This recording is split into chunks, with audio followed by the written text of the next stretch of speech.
Estefanía, ya puedes compartir la pantalla. Jenny, señorita, por favor, seamos muy puntuales.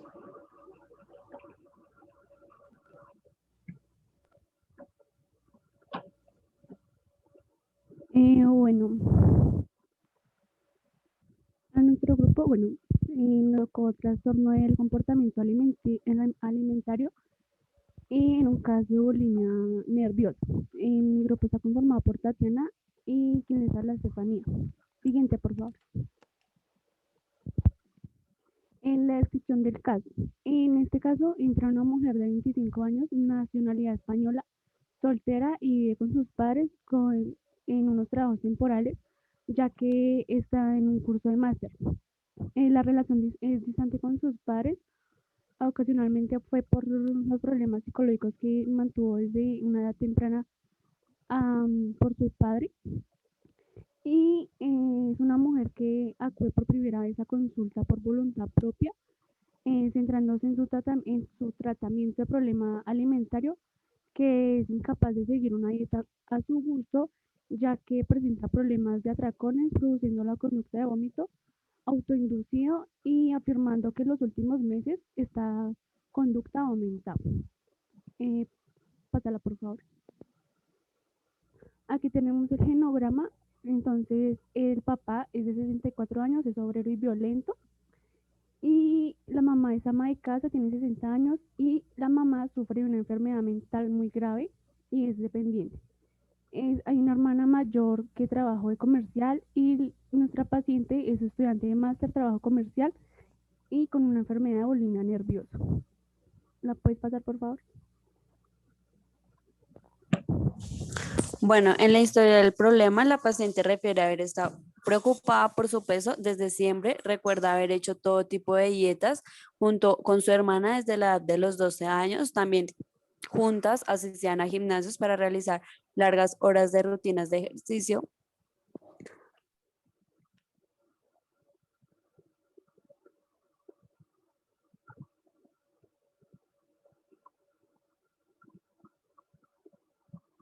No, Laura, ¿la puedes devolver?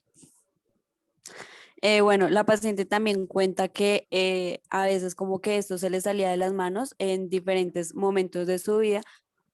Primero con las rupturas de las relaciones amorosas, también porque tenía mucha ansiedad por los problemas familiares que tenía con su padre y por la situación de su madre, y también ella presentaba mucha depresión.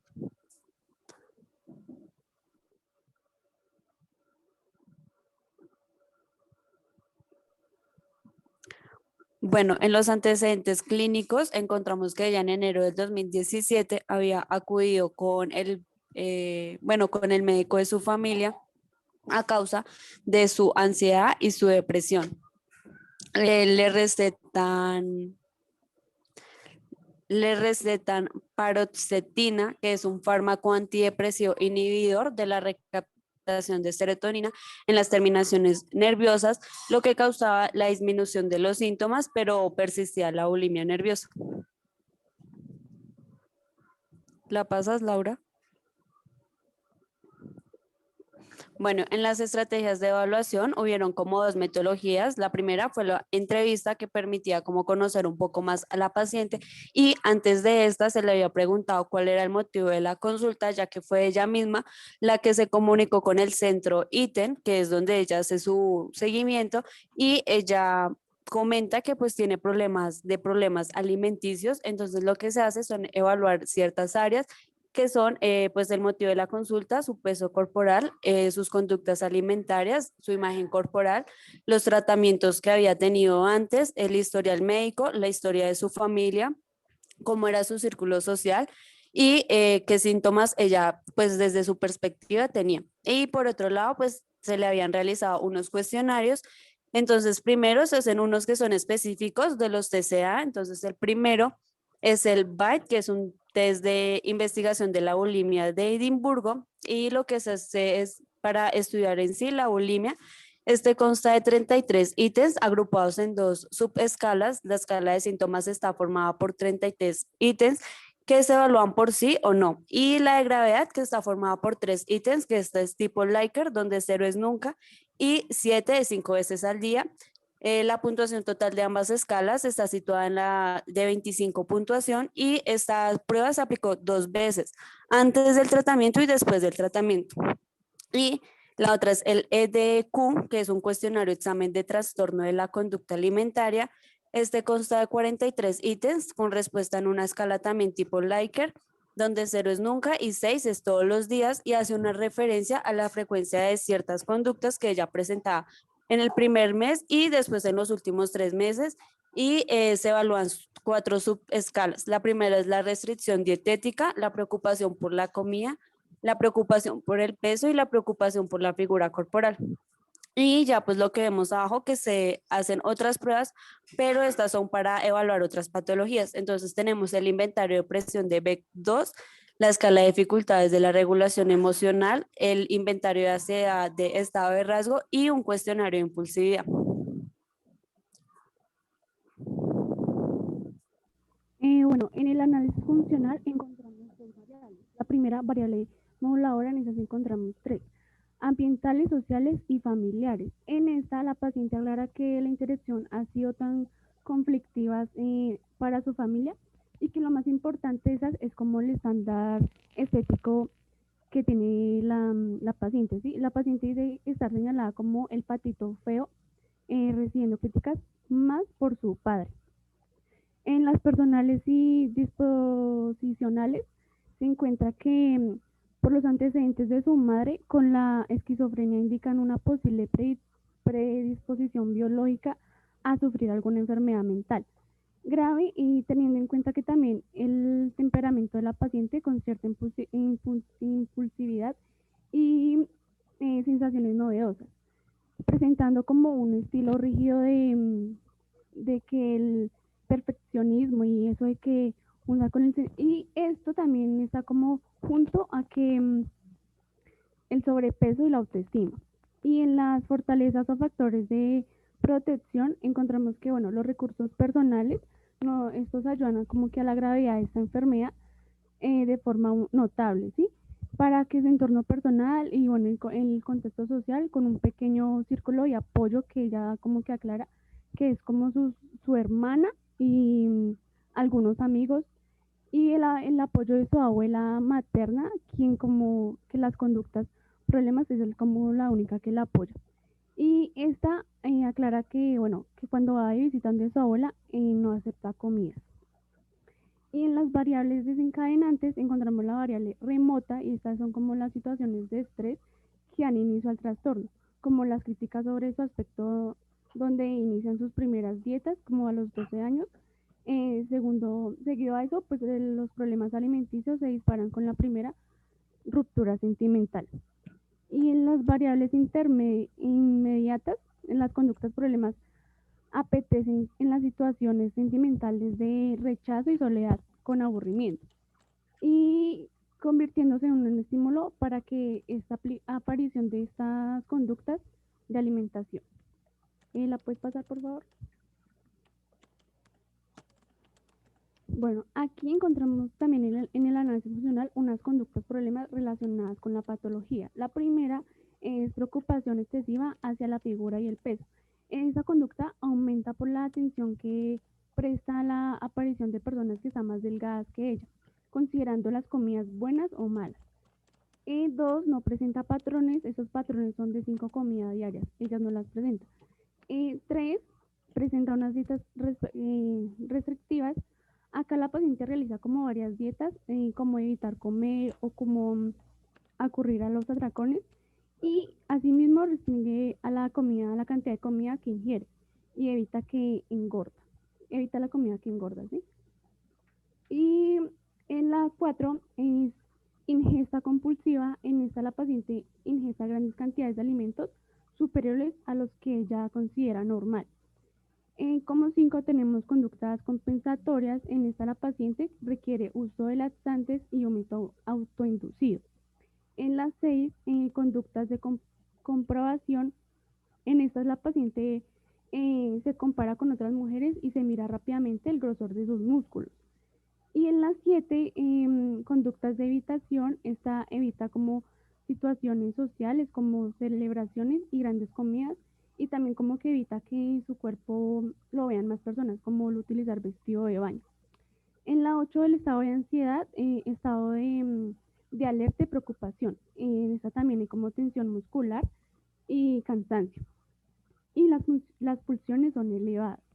En la 9, estado de ánimo depresivo, bueno, hay como desesperanza, culpabilidad, aumento de llanto por estar gorda y disminuye como las actividades sociales y actividad fisiológica. En la 10, dificultad para conciliar el sueño y dificultades de concentración. Esta 10 es como la sumatoria de todas las otras conductas que por eso no la dejan como concentrarse o tener como una noche tranquila. ¿La pasas, por favor? Ahora, aquí también encontramos como unas conductas problema, pero no son como relacionadas al trastorno de alimentación. Entonces encontramos impulsividad elevada. Estas conductas no solo se elevan con su trastorno, sino que también en su vida sexual, ya que frecuentemente las hace con diferentes parejas. Y eso, bueno, trae como consecuencia enfermedades o embarazos. Y el entorno familiar, creció y vive con una familia como desestructurada, ya que su padre es como una figura autoritaria y con falta de confianza, pero tiene el apoyo y acompañamiento de su hermana. Y las relaciones sociales, la paciente habla de falta de amigos y de tener pareja, presentando el sentimiento como de vacío. ¿La pasas, por favor? En la formulación clínica tenemos dos hipótesis: hipótesis de adquisición, hipótesis de mantenimiento. En la hipótesis de adquisición tenemos que la paciente realiza como dietas en las que pierde peso, en donde recibe aprobación de la familia, lo que produce como un reforzador positivo en la dieta y una mejor autoestima. Aparte, la ruptura sentimental, este reforzador de mecanismo, hace como al contrario, ¿sí? Entonces esto cobra como una relevancia al castigo de la conducta de comer alimentos calóricos, y acá la asociación es como aversiva, ya que se mantiene como la evitación de alimentos prohibidos, como los llama ella. Y en la hipótesis de mantenimiento, en los periodos de restricción se produce como unos fracasos en cuanto ingiere alimentos prohibidos, discriminando la comida por emociones negativas, como la soledad o el rechazo. En esto aumentan las emociones negativas como conceptos de estoy muy foca, y que si como pan, nunca va a estar delgada. ¿La pasas, por favor? Bueno, teniendo en cuenta todo lo que mi compañera acaba de exponer, pues se tiene el diagnóstico clínico, que también es gracias a la información que se recogió por medio de la entrevista que se le realizó y pues los cuestionarios y una serie de autorregistros que ella misma respondió. Entonces, basándonos en el DSM-5, pues tiene bulimia nerviosa con un trastorno por atracón. ¿Lo pasas, Laura?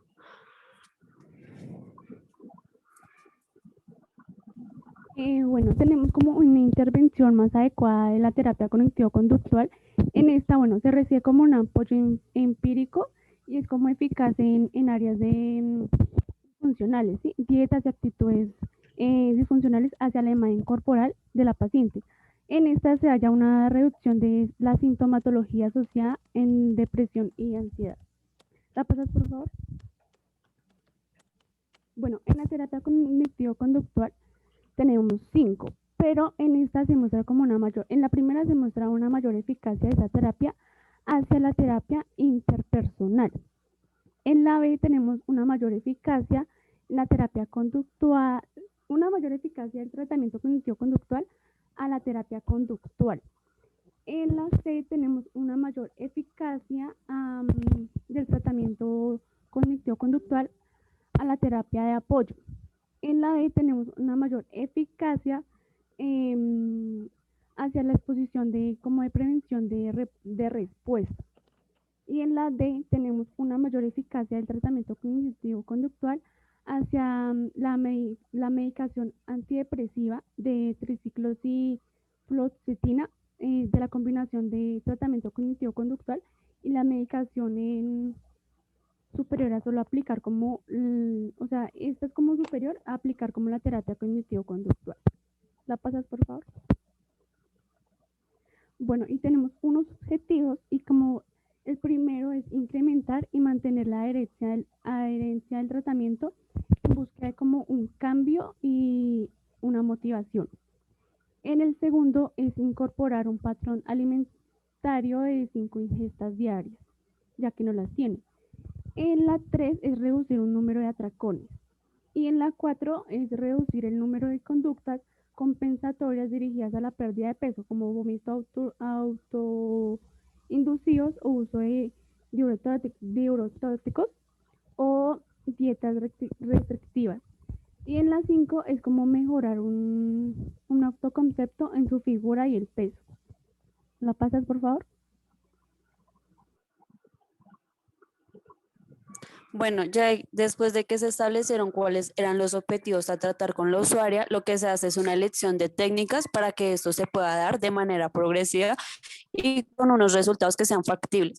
Entonces, con el primero, el de mejorar la adherencia al tratamiento, lo que hace es un incremento de la motivación al cambio y se le explica a la usuaria el modelo de funcionamiento personal, el balance de los beneficios que va a tener en el caso de que ella abandone o los beneficios que va a tener en el caso de continuar con la conducta. Se hace una evaluación de consecuencias a medio largo y a medio y a largo plazo de abandonar y lo mismo continuar con las conductas. Y por último, lo que se hace es evaluar y potenciar las expectativas que ella tiene, pues ya que ella misma fue la que buscó la ayuda. En el segundo, que era incorporar un patrón alimentario de 5 ingestas, se le explica a ella cómo planificar sus ingestas y por medio de un autorregistro de ingestas. Entonces lo que se hace es que ella va a llenar como que un formato donde va a poner la hora que comió y que cómo se sintió con esa comida.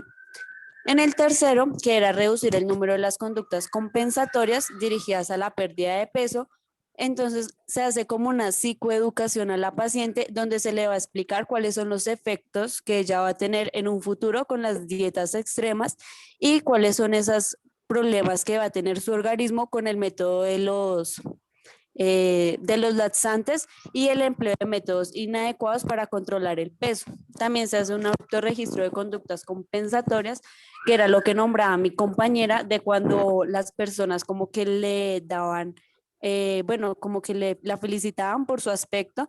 Y por último se hace una técnica de resolución para los problemas, que era pues lo que se maneja normalmente, que es un entrenamiento en respiración diafragmática. Y pues por último, explicarle que los alimentos prohibidos pues no son malos y pues que ella de a poco los puede ir introduciendo en su dieta normal. En el 4, que era reducir el número de atracones, es lo mismo, se hace una educación acerca de los problemas físicos derivados de los atracones, manejando por una curva de ansiedad. También se planifican como las actividades que ella va a hacer en el día, que lo que busca es que ella tenga sus pensamientos como en otras cosas, ya sea en su estudio o en su trabajo, para así que estos problemas de alimentación vayan disminuyendo de a poco. Y por último, en el mejorar su autoconcepto, como lo decía Estefanía, ella tenía esa como obsesión de compararse con otras personas. Entonces se le explica que la figura y el peso van dependiendo de cada persona, dependiendo su estatura, sus rasgos biológicos y fisiológicos, y se hace una activación conductual que es identificar las conductas relacionadas con las áreas de autoconcepto, como la reestructuración cognitiva entre las emociones, que va más allá del verse bien, sino el sentirse bien, que ella misma se sienta bien con su peso y cómo se ve. ¿Lo puedes pasar? Bueno, entonces pasaríamos a la aplicación del tratamiento, que se lleva a cabo en 20 sesiones de 60 minutos de duración. Las sesiones son semanalmente. Lo que mostraban era que ella iba muy progresivamente y se hacía un acompañamiento con la hermana, ya que pues la hermana era la que al principio la acompañaba como a hacer ejercicio, a que ella hiciera las dietas, a que ella comprara los laxantes y demás. Las sesiones siempre constan siempre de una misma estructura y se le explica a la paciente dicha estructura debe tener como las siguientes aspectos, que es una revisión periodo de intersesiones, donde la paciente cuenta cómo le ha ido en la semana y los acontecimientos importantes o situaciones problemáticas que han surgido. Se hace una revisión de las tareas asignadas para casa, el trabajo de los objetivos concretados para determinados días, el establecimiento para actividades de la casa para la siguiente sesión, el peso, consulta, se le va como mirando el peso, pero ese peso no se le comunica a ella, sino va a ser como un registro y se tienen como unos aspectos importantes. El primero es la psicoeducación, que se ofrece a lo largo de todo el tratamiento. Se trabaja las primeras sesiones y se trata de proporcionar información adaptada al paciente, hacer empleo de métodos inadecuados para controlar el peso, la dieta como es de la bulimia nerviosa, como son los problemas físicos, donde hacen un énfasis en la pérdida de dentales, la pérdida del pelo, la úlcera de hiato, problemas electrolíticos y de cardíaco, la alteración de la ansiedad y su sistema tripartito como respuesta de lo cognitivo, lo físico y lo conductual. Se hace también una autoevaluación, que es como lo que hablamos del autoconcepto, autoestima, las diferencias entre los conceptos personales y los conceptos que tenían las personas en cuanto a juzgarla, ya que ella siempre tenía ese pensamiento de que siempre las personas la estaban criticando, y todo lo relacionado acerca de una dieta estricta, de los tipos de dietas que hay y las consecuencias que pueden llegar a tener, no solamente en lo físico, sino también en lo emocional. En lo segundo tenemos las tareas de motivación al cambio, que son solamente 4, que son muy personales. La primera, ella tiene que hacer una lista de los pros y los contras pues, del cambio que va a tener, una creación de las pros y los contras del futuro hacia el futuro en 5 años, como el que te gustaría ponerte en un futuro, qué tipo de ropa te gustaría tener en tu armario. La tercera es el coste de cambiar en cuanto a qué beneficios va a tener ella si sigue con el tratamiento. Y por último es la discusión de la autoeficacia percibida, los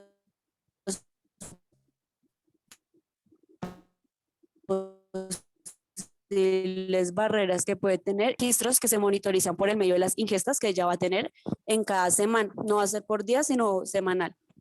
4 es la técnica de solución de problemas. Se plantea esta técnica como un método de afrontamiento para la paciente en las situaciones problemas.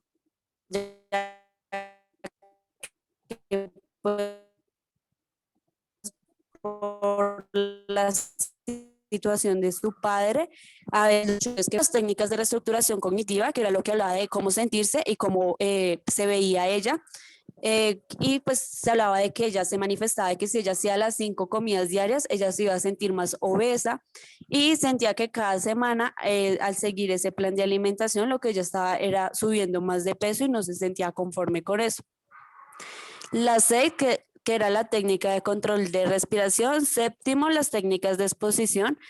Se hace una confección de lista de alimentos prohibidos. En el segundo es una jerarquización en función del malestar que le produzcan esos alimentos. Tercero, introducir los alimentos en la comida. 4, al principio la cantidad no es importante, sino el cómo ella lo va recibiendo. Entonces, ella, por ejemplo, nombraba que ella no comía pan o alimentos altos en carbohidratos porque ella iba a sentir que de inmediato ella iba a subir de peso. Entonces, lo que se busca es que al menos una vez a la semana ella tenga como ese gusto de algo que ella sabe que es muy rico, pero que a la vez piensa que le va a hacer mucho daño y que se dé cuenta que pues no va a tener un problema en un futuro. ¿Puedes seguir, Laura? Bueno, ya después del análisis cuantitativo y cualitativo de las pruebas que nombré al principio, pues se obtienen unos resultados que son antes de realizar las sesiones y después de realizar las sesiones. Laura, por favor.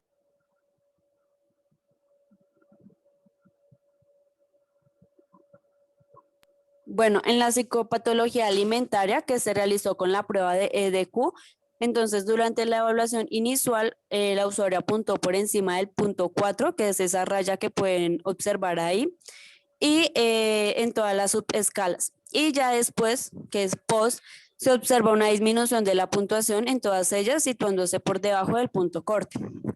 Siguiente, Laura. En cuanto a la psicopatología bulímica que se realizó por medio de la prueba BITE, En la fase pre, entonces la paciente puntuó 29 síntomas en los cuales ella indica la presencia de un patrón alimentario alterado y presencia de patrones de sobreingestas. La puntuación en severidad fue alta de 17 puntos, donde la puntuación global en esta escala es de 46, lo cual indica pues un diagnóstico de bulimia nerviosa. Ya después de las sesiones, las puntuaciones descienden por debajo de los puntos de corte para el diagnóstico de bulimia. Siguiente, Laura.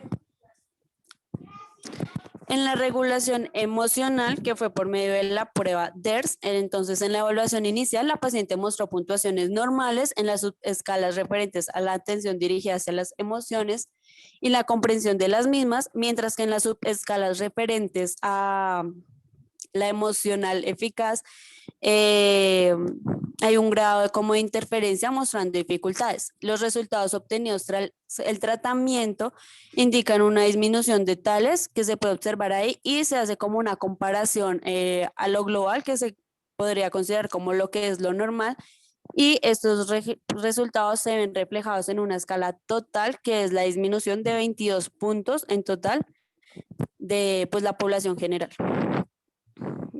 Laura, ¿lo puedes pasar? Bueno, en la sintomatología ansiosa se usó la prueba STAI 2, entonces la paciente presenta ansiedad elevada en el momento de la evaluación inicial y la alta propensión ansiosa de manera estable. En la evaluación post al tratamiento se observa que los niveles descienden en ambos casos hasta niveles medios, comparándolos también con la población general. Laura, ¿lo puedes pasar?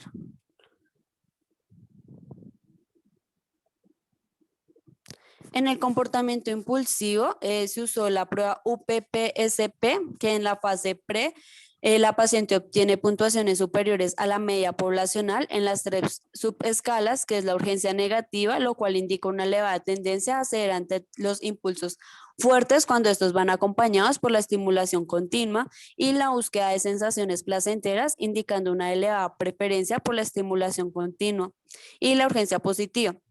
Ya en la fase post se observa una disminución de las puntuaciones de estas escalas, aunque la búsqueda de sensaciones y urgencia positiva siguen siendo ligeramente superiores a la puntuación media poblacional.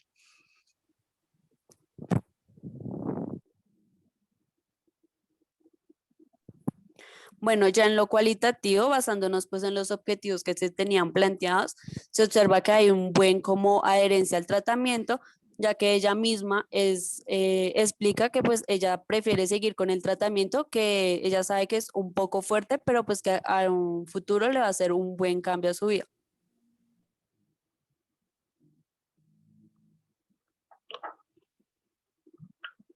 ¿Listo, señoritas?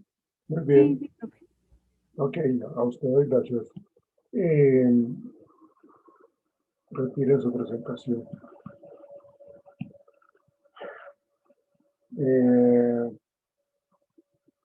Bueno, muy bien, me gustó mucho, fue muy organizado, fue muy claro y fueron realmente al punto y lo explicaron muy bien. La calificación de ustedes es 5, señoritas. Muchas gracias. Gracias, profe. A ustedes. Daniela y Juan, por favor. Sí, profe, buenos días. Juan, ¿cómo te va? Bien, muchas gracias, profe.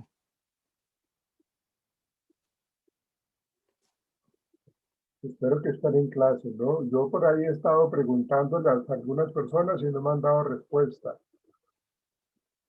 Miren el chat de Zoom, por favor, que les estaba mandando mensajes así de manera azarosa, pero no me han dado respuesta. Buenos días, Juliet. Sí, profe, buenos días. Hola, ¿cómo estás? Bien, profe, gracias. Bueno, listo, Daniela y Juan, por favor. Sigamos puntuales, por favor. Bueno, profe, buenos días a todos. Buenos días. Mi grupo está conformado por Daniela Garcés Bonilla y quienes habla Juan Pablo Méndez. Por motivos de fuerza mayor, mi compañera Daniela no se pudo conectar, unos problemas familiares, entonces yo haré la presentación solo. Ok, luego hablamos, Juan, usted y yo, para que me cuente qué pasó con Daniela. Bueno, Bueno, profesor, con mucho gusto. gracias. Nosotros tenemos la intervención cognitivo-conductual en un caso de depresión en una adolescente tardía.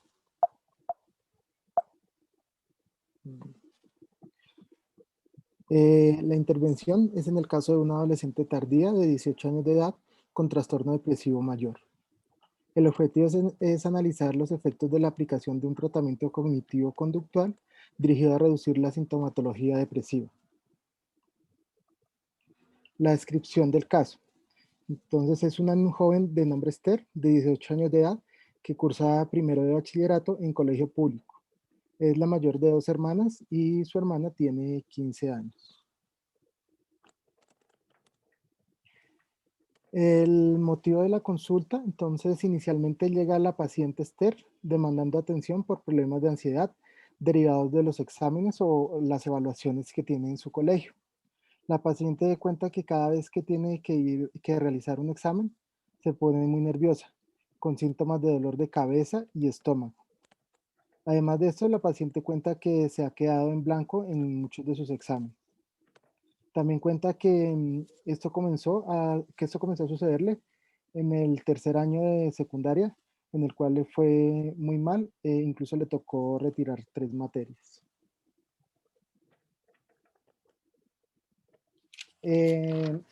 Tenemos la historia del problema. Entonces, se realiza la primera entrevista donde la joven narra los hechos del problema que anteriormente se describen en el motivo de la consulta.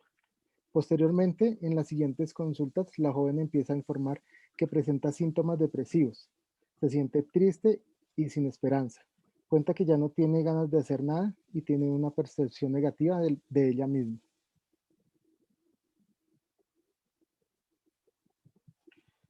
Tenemos la evaluación del caso. Entonces, para la evaluación del caso, primero se hace una recolección de información para la elaboración de la historia clínica. En esta primera se utilizaron 2 sesiones para hacer la información del caso. Enseguida se evalúa la ansiedad mediante el inventario de situaciones y respuestas de ansiedad. Y por último se realizó el inventario de depresión de Beck para evaluación de la depresión.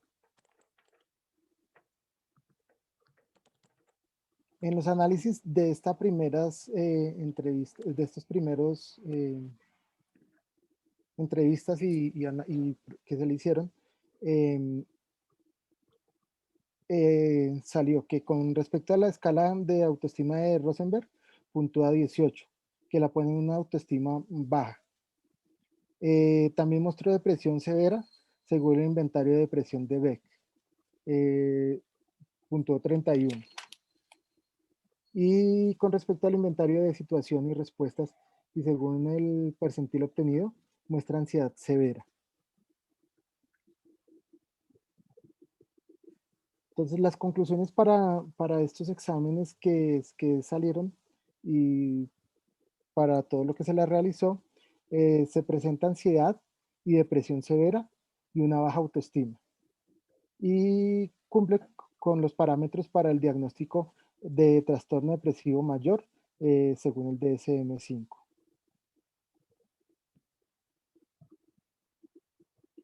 La aplicación del tratamiento.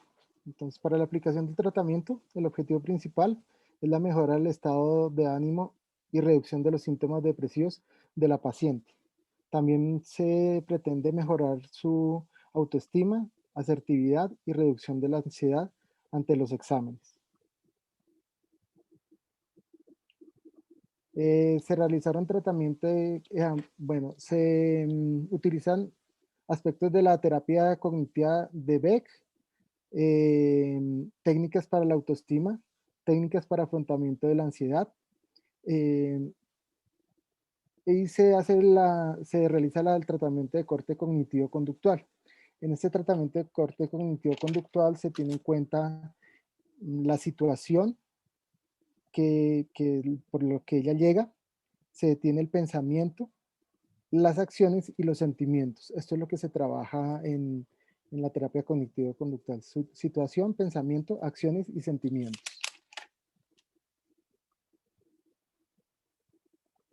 Bueno, la intervención consistió en 12 sesiones de 1 hora, en donde las 2 primeras se hizo la recolección de la información. Como anteriormente le dije, las 2 primeras se recolectó toda la información de la paciente.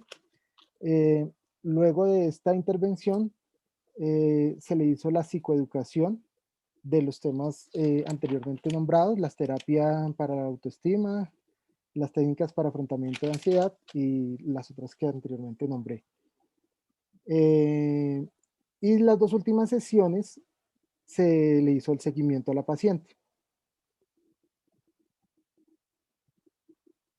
En los resultados, entonces acá para los resultados de la paciente ya tenemos el pretest y el posttest, o sea, los exámenes que se le hicieron antes, que fue lo que ya les nombré, y los nuevos exámenes que aparecieron. Entonces, acá aparecen 3, el BDI, que es el de Beck, la escala de Rosenberg, y el TAS, que es el de alexitimia. Entonces, para los 3, la evaluación, y podemos ver que en conclusión se ve una clara mejoría de la paciente con respecto a la depresión severa con que actualmente inició. Pasó de 31 puntos en la escala B, como ya les había dicho, a 17, donde ya no presenta, donde no presenta el problema. Y mejoró también en los otros aspectos, en el que no se encuentra mejoría muy significativa, es en la evaluación de la ansiedad mediante el inventario de situaciones y respuestas, ya que tanto el pretest como el posttest se ven una leve mejoría. Juan, ¿cuántas diapositivas te quedan, Juan? No como 3, profe. Porque nos queda 1 minuto, ¿no alcanzas a Sí, terminar? sí, sí, Dale, señor, dale, sí, estoy tratando dale, de resumir lo que más pueda. dale. Listo. Ya con las conclusiones, entonces, bueno, pues eran otras diapositivas de los resultados, pero por tiempo ya no se pueden poner más. Ya en cuanto a las conclusiones, entonces se consiguió el objetivo principal de la intervención, que fue la reducción de los síntomas depresivos. También se cumple con la hipótesis, es decir, que la intervención cognitivo-conductual mejora los síntomas depresivos. Se consiguió una leve mejoría en ansiedad y autoestima. Estos fueron los más bajos, pero también se consiguió una mejoría. Se pretende seguir trabajando tanto la ansiedad y autoestima. Aporta evidencia científica de la terapia cognitivo-conductual. Esto sirve mucho para aporte científico. La terapia se adapta al caso particular de la paciente, o sea que tiene una adaptación muy buena para esta paciente en particular y se